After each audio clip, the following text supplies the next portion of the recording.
آج ہم دو ایسے ضروری موضوعات پر بات کرنے والے ہیں جو آپ کے مہا ٹیٹ امتحان کے لیے بہت بہت اہم ہیں، نقل و حمل اور مواصلات۔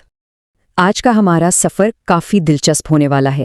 ہم دیکھیں گے کہ نقل و حمل اور مواصلات ہماری دنیا کو کیسے جوڑتے ہیں، ان کے فائدے اور نقصانات کیا ہیں، اور ہاں، سب سے اہم حصہ مہا ٹیٹ پریکٹس زون بھی ہے، جہاں ہم پچھلے سالوں کے کچھ سوالات حل کریں گے تاکہ آپ کی تیاری اور بھی پکی ہو جائے۔ تو چلیے شروع کرتے ہیں۔ دیکھیے، نقل و حمل اور مواصلات یہ وہ دو بنیادیں ہیں جن پر ہماری آج کی جدید دنیا کھڑی ہے۔ ذرا سوچئے، ان کے بغیر کیا ہماری زندگی اتنی تیز رفتار ہو سکتی تھی؟ بالکل نہیں۔ جی ہاں، آپ نے بالکل صحیح کہا، اور مزے کی بات یہ ہے کہ یہ دونوں چیزیں ایک ساتھ مل کر کام کرتی ہیں۔ ایک طرف گاڑیاں، ٹرینیں، جہاز ہیں جو ہمیں اور سامان کو ایک جگہ سے دوسری جگہ پہنچاتے ہیں، اور دوسری طرف فون اور انٹرنیٹ ہے جو ہماری معلومات پلک جھپکتے ہی دنیا کے کسی بھی کونے میں پہنچا دیتے ہیں۔ تو اب ہم اپنے پہلے بڑے موضوع کی طرف آتے ہیں، نقل و حمل کے ذرائع، یعنی وہ تمام طریقے جن سے ہم انسان اور ہمارا سامان ایک جگہ سے دوسری جگہ جاتا ہے۔ بالکل آسان لفظوں میں اگر سمجھیں تو نقل و حمل کے ذرائع وہ تمام راستے ہیں جیسے سڑک، ریل، پانی اور ہوا، جنہیں ہم سفر کرنے یا سامان بھیجنے کے لیے استعمال کرتے ہیں۔ یہ تعریف امتحان کے لیے یاد رکھنا بہت ہی آسان ہے۔ اور سچ پوچھیں تو جدید ٹرانسپورٹ نے ہماری زندگی ہی بدل دی ہے۔ اس سے ہمارا کتنا وقت اور محنت بچتی ہے۔ دور دراز کے گاؤں شہروں سے جڑ گئے ہیں، تجارت کو کتنا فروغ ملا ہے، جیسے ناگپور کے سنترے اب آرام سے ممبئی کی منڈیوں تک پہنچ جاتے ہیں۔ اور سوچئے، ایمبولینس کی وجہ سے ہنگامی حالات میں کتنی قیمتی جانیں بچ جاتی ہیں۔ آئیے ایک بہت ہی سادہ لیکن بے حد طاقتور مثال دیکھتے ہیں، سائیکل کی۔ اس کے فائدے تو گنتے جاؤں، یہ ایک بہترین ورزش بھی ہے، پیسے بھی بچاتی ہے کیونکہ پیٹرول کا کوئی خرچہ نہیں، اور سب سے اہم بات، اس سے ماحول میں ذرا سی بھی آلودگی نہیں ہوتی۔ یہ ہمارے ماحول کے لیے ایک تحفے کی طرح ہے۔ چلیں، اب ایک چھوٹا سا سوال آپ سب کے لیے۔ جلدی سے کامنٹس میں بتائیے کہ اب تک ہم نے جن ذرائع کی بات کی، ان میں سے سب سے زیادہ ماحول دوست یعنی ایکو فرینڈلی کون سا ہے؟ ہم آپ کے جوابات کا انتظار کر رہے ہیں۔ بہت خوب، جوابات آ رہے ہیں۔ اچھا، اب ہم اپنے دوسرے بڑے موضوع یعنی مواصلات کی طرف بڑھتے ہیں۔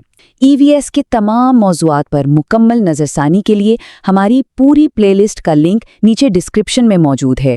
اس سیشن کے بعد اسے دیکھنا مت بھولیے گا۔ مواصلات کا سیدھا سادہ مطلب ہے معلومات، خیالات اور پیغامات کا تبادلہ۔ اس میں وہ سب کچھ شامل ہے جس کے ذریعے ہم ایک دوسرے سے جڑتے ہیں، جیسے ٹیلی ویژن، ریڈیو، اخبارات اور ظاہر ہے ہمارے اسمارٹ فونز۔ یہ بہت ہی دلچسپ ہے کہ ٹی وی پروگرام ہم تک کیسے پہنچتے ہیں۔ دراصل یہ ایک آسمان میں پیغام رساں یعنی سیٹلائٹ کی وجہ سے ممکن ہوتا ہے۔ دیکھیے، سب سے پہلے سگنل ٹی وی اسٹیشن سے نکل کر سیدھا خلا میں سیٹلائٹ تک جاتا ہے۔ پھر سیٹلائٹ اس سگنل کو واپس زمین پر آپ کے گھر کی چھت پر لگی ڈش تک بھیجتا ہے، اور بس آپ اپنا پسندیدہ پروگرام دیکھ پاتے ہیں۔ کتنا شاندار نظام ہے نا؟ تو جیسا کہ ہم جانتے ہیں، ہر سکے کے دو رخ ہوتے ہیں۔ یہ ٹیکنالوجیز جتنی طاقتور ہیں، ان کے کچھ مثبت اور منفی پہلو بھی ہیں، اور امتحان کے لیے ان دونوں کو سمجھنا بے حد ضروری ہے۔ تو آئیے ان دو پہلوؤں پر ایک نظر ڈالتے ہیں۔ ایک طرف تو ان ٹیکنالوجیز سے وقت اور پیسہ بچتا ہے، تعلیم اور بیداری پھیلتی ہے، اور ہم دنیا بھر میں لوگوں سے جڑ جاتے ہیں۔ لیکن دوسری طرف ان کی وجہ سے ہوا اور شور کی آلودگی بڑھتی ہے، ہماری صحت پر برا اثر پڑتا ہے، اور سڑکوں پر حادثات کا خطرہ بھی بڑھ جاتا ہے۔ یعنی جہاں فائدے ہیں، وہیں کچھ سنجیدہ نقصانات بھی ہیں۔ اور آلودگی واقعی ایک بہت بڑا مسئلہ ہے۔ گاڑیوں سے نکلنے والا یہ دھواں ہماری ہوا کو دن بدن خراب کر رہا ہے، جس سے نہ صرف ہمارے ماحول کو نقصان پہنچ رہا ہے بلکہ ہماری صحت پر بھی بہت برے اثرات پڑ رہے ہیں۔ یہ ای وی ایس کے پیپر کے لیے ایک بہت ہی اہم نقطہ ہے۔ تو کیا آپ سب تیار ہیں؟ وہ حصہ آ گیا ہے جس کا سب کو انتظار تھا، ہمارا مہا ٹیٹ پریکٹس زون۔ آئیے دیکھتے ہیں کہ آپ کی تیاری کیسی چل رہی ہے۔ اپنے جوابات کامنٹ کرنے کے لیے تیار ہو جائیں۔ سوال آپ کی اسکرین پر ہے، آرام سے آپشنز پڑھیے اور اپنا جواب فوراً کامنٹ میں لکھیے۔ دیکھتے ہیں کون سب سے پہلے صحیح جواب دیتا ہے۔ اور صحیح جواب ہے بی۔